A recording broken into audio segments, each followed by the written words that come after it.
আসসালামু আলাইকুম। আজ আমরা ইউজ শব্দটি নিয়ে কিছু উদাহরণ শিখব। ইউজ শব্দটি সাধারণত কিছু ব্যবহার করা বোঝাতে ব্যবহৃত হয়। চলুন আমরা ইউজ শব্দটি ব্যবহার করে কিছু সহজ বাক্য তৈরি করি এবং তার বাংলা অনুবাদ দেখি, যাতে আপনি এটি সহজেই মনে রাখতে পারেন।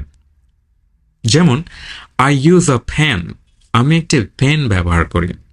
ইউ ইউজ আ কম্পিউটার, তুমি একটি কম্পিউটার ব্যবহার করো। উই ইউজ আ ম্যাপ, আমরা একটি মানচিত্র ব্যবহার করি।